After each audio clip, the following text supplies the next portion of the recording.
Well, same old broken record, and I like this record. I got about 3 more inches of snow last night. So I am in the shop once again. I just went out to Cat, picked up the another round of filters. I'll see you inside. I have my 305 E2 mini excavator in here. Now this machine we didn't use very much last year. We're at 898.6. Call it 900 hours. 900 hours on the meter. And the last maintenance I did was 873. So about 27 hours, about 26 hours on this oil and filters. So I'm not going to change everything. I know it's been almost 2 years. Hydraulic filter, most likely okay. I'm sure the fuel filter, I mean, there's only 25 hours on this filter.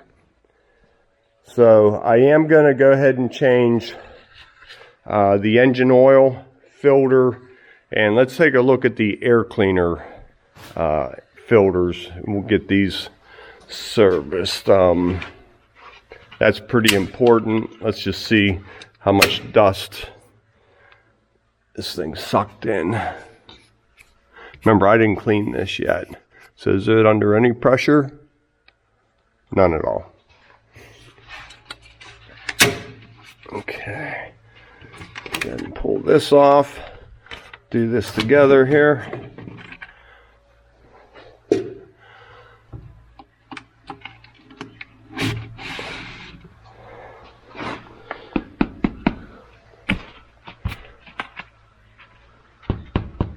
A little bit coming out. I don't know if you can pick that up, but we'll go ahead and change that out. So I'll match up the part number.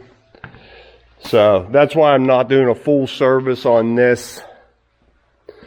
I wrote it on there, as well as I log all my information on a yearly calendar so that I can see it all. This is 25. This is what I did so far this year. And you can see most of my maintenance is January and February. Here we are back in January 23, 305, oil, all the filters, fuel, 840 hours. So due for service.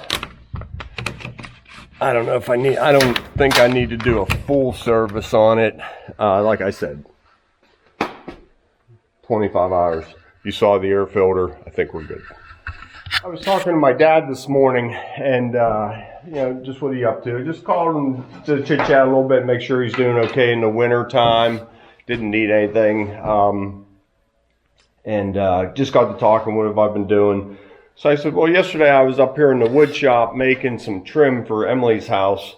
In the dining room, she had green carpet. We ripped that out, put in hardwood floor, new baseboard, and she has chair rail.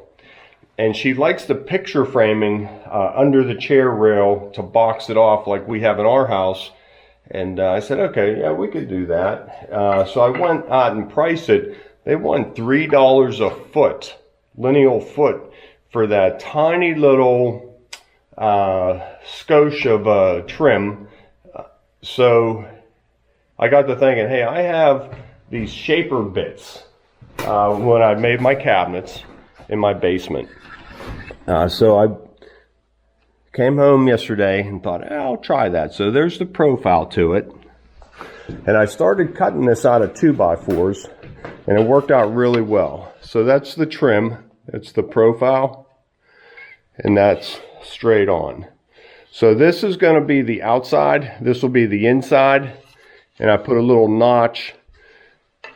Now we're going to make, and I'm going to show you how I did it, because my dad was saying, well, that sounds really cool. I can't wait to see it on video. And I said, oh, Dad, I didn't video. It was Sunday afternoon, and you know, just up here working by myself and just getting it done. He said, well, I would have liked to have seen that. So, okay, Dad, this one's for you. So we have she bought this, so I'm going to copy this. So this is what the notch is for. We're going to picture frame it, and that notch goes right in there. You knew I was going to drop that. So this will be the side. So chair rail across here, baseboard, and this will be picture framed out with this in the middle. This will be painted drywall. Okay, so I just grabbed a little block of wood and I ran it through right like this.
See, that's how I got the profile.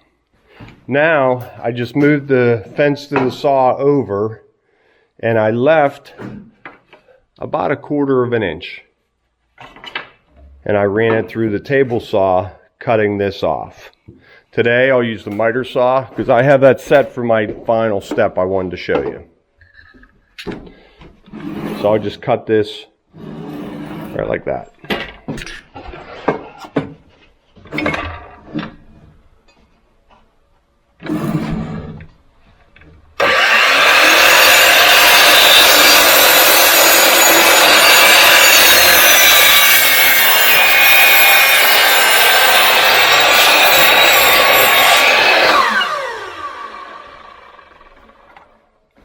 Okay, so there's my trim. That's how easy that was to make. So now I do this little rabbet to accept that. And I have the saw set to run it right down there and then right down there. And that'll cut it out.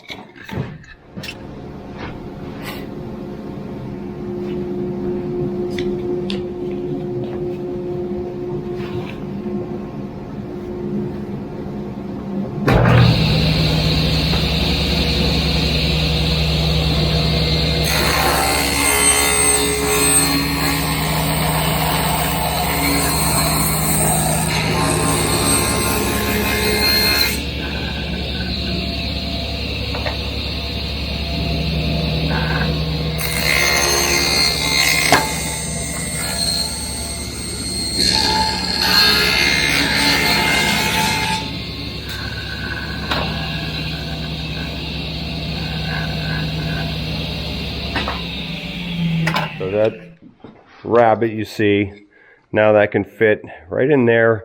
Now we're not trying to butt this and cut it, you know, exactly there and have a gap and have to caulk. Now we can caulk if we want to, or we don't have to. That'll fit right over and still be flush on the wall. Okay, and we'll picture frame these. But I made all this in about 2 hours yesterday. I think we saved a couple $100. I know we did. Okay, I just wanted to show you, Dad. I just wanted to show you how I made that and getting this serviced. Mike Morgan and I are heading down to look at an auction today. So I'm trying to stay clean in here. He is due in about 15 minutes, so I got to hurry up. I'll take a camera with me and we'll go look at some stuff. Brought the machine up to operating temperature. Oil drained out real nice and quick. Oh, about a half a quart I'll go ahead and dump in here. Let's take a look and see if it comes out dirty and then gets clean. I'm just trying to get a little bit more dirt out of that engine. I talk about this quite often. Now, 25 hours on this oil. Is it even dirty? Nah.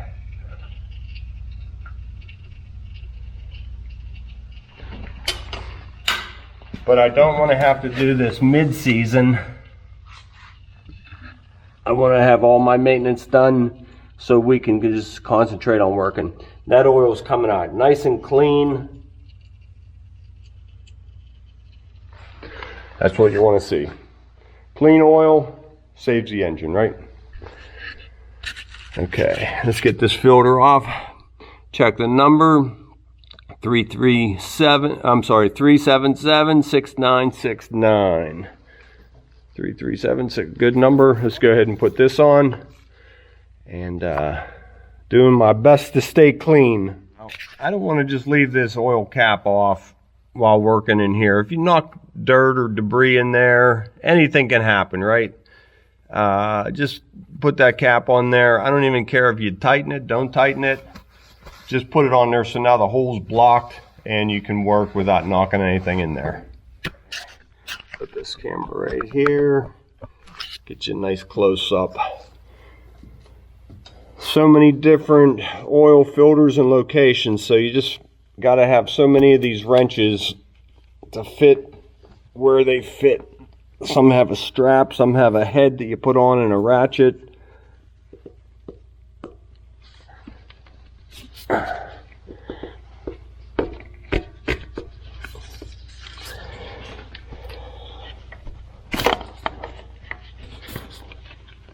Or if this was 2 inches longer, it'd be much easier to get a hold of.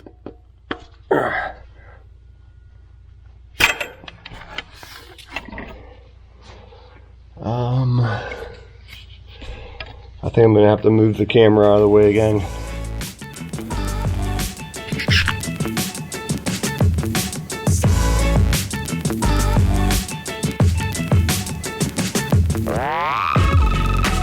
Take a nice clean rag, wipe off the housing where the filter screws on. Fill this at least halfway with oil and go ahead and reattach. Here, this is just a lever. You can push the lever and turn it. When you drain it, pull it down and rotate, drain the oil. Isn't that nice? I wish they all had that. Dipstick, nice clean rag. Go ahead and wipe any old oil, any debris off of that dipstick.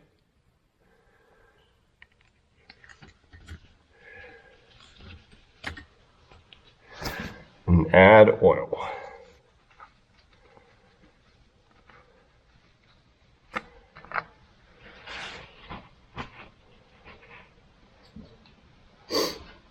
Now I look in my pan down here, it's about halfway full, so I know it holds about 2 gallons of oil. So I'll put about 6 or 7 quarts in it and do a check. Once I get it up to level, I'll start the engine, let it run about 15-20 seconds, shut it down, and recheck the level.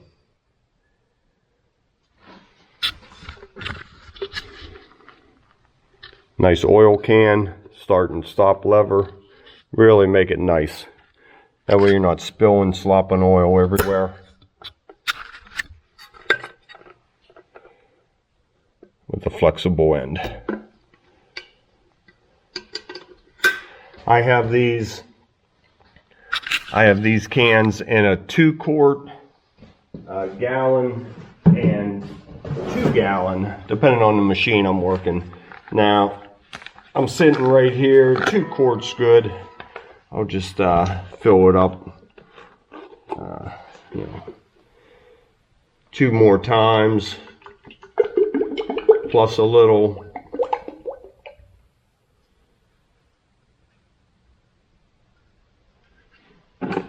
And repeat.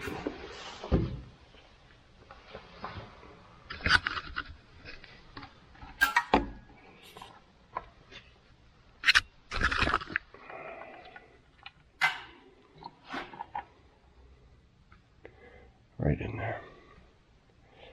All right. I'll check all that out.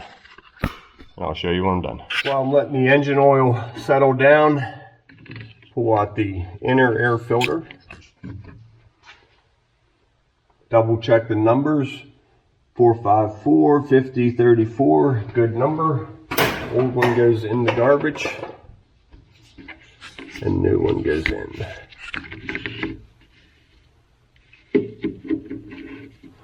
These only go in one way, so find that notch, you'll feel it, and push it in. Double check the filters on the new big, same number. It's a match.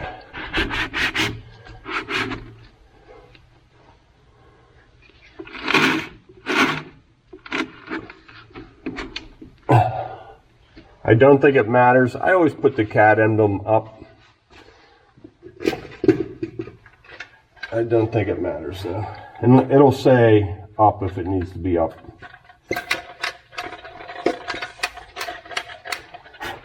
Nice and clean. You'll feel it clip into place. 1, 2, 3. That easy. Check these halfway through the season. If you're dirty and dusty, check them more often. But make sure the engine's breathing good, and it'll save you a headache down the road. Just looking over the machine as I always do while I'm here. Nothing leaking. The lines look all attached, tied together. You know, this one's rubbing here, so just examine it. Make sure you're not getting a wear spot, but it's tied, so nothing's moving. If it is moving, it's moving together. Right here, let's take a look at that. No signs. Looks good. Just little stuff like that.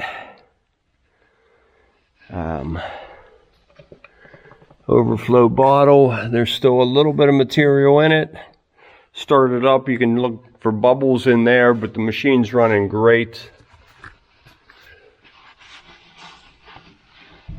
No sign of chipmunks, squirrels, mice. Hydraulic fluid is where it's supposed to be, maybe even a little bit too much, depending on how I have the boom. You know, there's a little bit of room in there, maybe. Okay, let's check that engine oil. Everything's been setting now for about 5 minutes. I didn't run the machine yet. Probably hard to see in the camera. It's right there. Right to the very full mark. Okay, let's go ahead and start it up. Okay, I'm going to leave all filters 123, 23 on here. And I just added oil air 900 hours. I wrote it on the filter too. Now let's put the date. 1/20/25.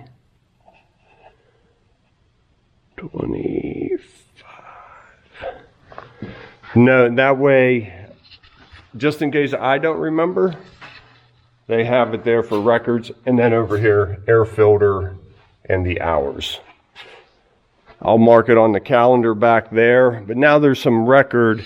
Who knows, we might sell this machine and that could answer some questions, or next year when I'm doing service, I'll say, oh yeah, you know, that'll remind me. Okay, I think Mike is pulling in shortly. I'm pretty clean. I'll get dusted off and we'll get it going. Okay, everybody. Mike and I just showed up here at the auction, walking in. We're going to go ahead and take a look at, I want to look at these lifts that they got, as far as, and also, it's hard to talk, it's so cold out, some mini skids. So I'm going to see what they have available. Come on in with me, we'll take a look around. Here we are, Mike. This is Mike Morgan, everybody. Most of you know him on my channel, but for those of you who don't, Mike Morgan. Hi, everyone. Outdoor with the Morgans. Anything you want to know about wood cutting and a lot of other stuff. Some of my favorite videos about you are when you're just sitting there in your building talking about different things going on that we're all thinking about, whether it's political, and you just touch on that a little bit. It can be anything. Just anything. And he did a couple of videos that I watched 100% of the video, which I'm guilty of fast forward. Everybody is. Yeah. The comparison from money like 100 years ago to now, now, it was really interesting, and you did a really good job at it. I just do whatever interests me. You know what I mean? Yeah. Some people like it, some people don't. But I just do what I do. That's what our channels are about. Yeah. Nice air compressor over there. So we are getting into. What are you looking for, Mike? Compaction equipment, a roller in particular, but I don't know if I'll be able to get one or not. Compaction equipment is so expensive, extremely expensive, but they have a couple of those Sakai rollers here. Looking for one of them, and who knows what else. All right, let's head down, see what's here. We just came down through the line looking at these rollers, trying to talk Mike into this one, because then I could borrow it. All right, let's see what's back here. I want my backyard to look like, right here. Yeah, I want that bucket in the middle. How do you get to, yeah. So attachments everywhere. All right, let's go take a look. So I saw these sitting in the yard at Highway Equipment a couple years ago. Mike was just telling me they use that to pick up pipe. Now, I knew that, but I didn't know how it picks up the pipe. So these attachments go on it, and it cradles on top of the pipe, and it picks it up with vacuum. Now it can all be done by the top half of the pipe. So if you're putting a 12-inch pipe in a 12-inch ditch, you can put it right in. You can't get around the pipe. So it makes perfect sense. I wouldn't walk under it, but it works good. How about those jaws? Okay. So I have to. It's hard to talk. 61. Now, I'm doing this so I can look at this video in relation to the machine, and then I'll get home and I'll look online and I can get the hours and any history that they wanted to put on there on this machine. So out of the three, they all look very similar. Tread, all the tread look the same. They had a rental fleet, and they all came in at the same time. Yeah, they're probably... And I drove past this place every single day, and the machines were always there. Yeah. So they didn't get much use, so it'd be a nice buy. That'd be okay too, but this one's shinier. So nice. Hey, even that, like it's padded to stand on. You know, you're here bouncing around. It's nice. There's some cushion there. You're not jarring your back, so you can hold on. Who ran it cup holders. When you rented them? Steven did, but Tommy did most of it. What'd he think of them? He loved it. He wanted to buy it on the spot. And after using it, I agree. Like digging out underneath our decks, it's just tight. So we have a dump trailer. Whenever I use the mini excavator to dig under a deck, it's hard to load into a buggy and then into the dump trailer. Right. This could dig it right in. It would eliminate that step. So you always got to have a reason when you're going home tonight saying why you need it. Yeah, right. You did good. It's nice and warm. Not warm yet. Yeah, my hands are freezing. So what is it out there? That's not even close, because when I'm way down it was 12. Yeah, I think it's about 10 degrees right now. And you can see the flag.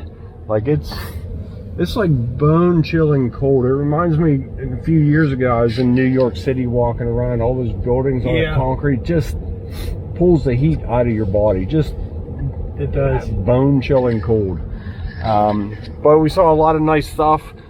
You can't see any of it from here. Those lifts are too big for us. Yeah. Mike or I are not interested in that. My mouth isn't working. I know. quite yet. I'm drooling on myself here trying to talk. But I do like the mini skids. We'll go ahead and bid on those. Is this going before or after the auction? After. So I'll probably bid up to about 23, 24. 23. If you can get one of those Kubotas for 23, I think you'd be doing good. I think I'd be comfortable there. So we'll go ahead and look on the hours, but we saw the tracks, the undercarriage. There's not many hours on them. Rented it last year and it worked really good. So I'd be comfortable with that. As far as the attachments go, I think I'm good on everything. Yeah, the only thing I want is step-through forks as far as attachments go. That'd be nice. So what do you think something like that goes? Like they're probably what, $1,000? Yeah, I mean I'll bid 600 or something just because it's relatively close. Yeah. You know what I mean? And then you have auctioneer fees, and Yeah. then you could come pick them up. Yeah. But other stuff you might need delivered. Yeah. So be careful what you're getting there. All right, we're gonna go get some hot soup. Let's do that. Let's go.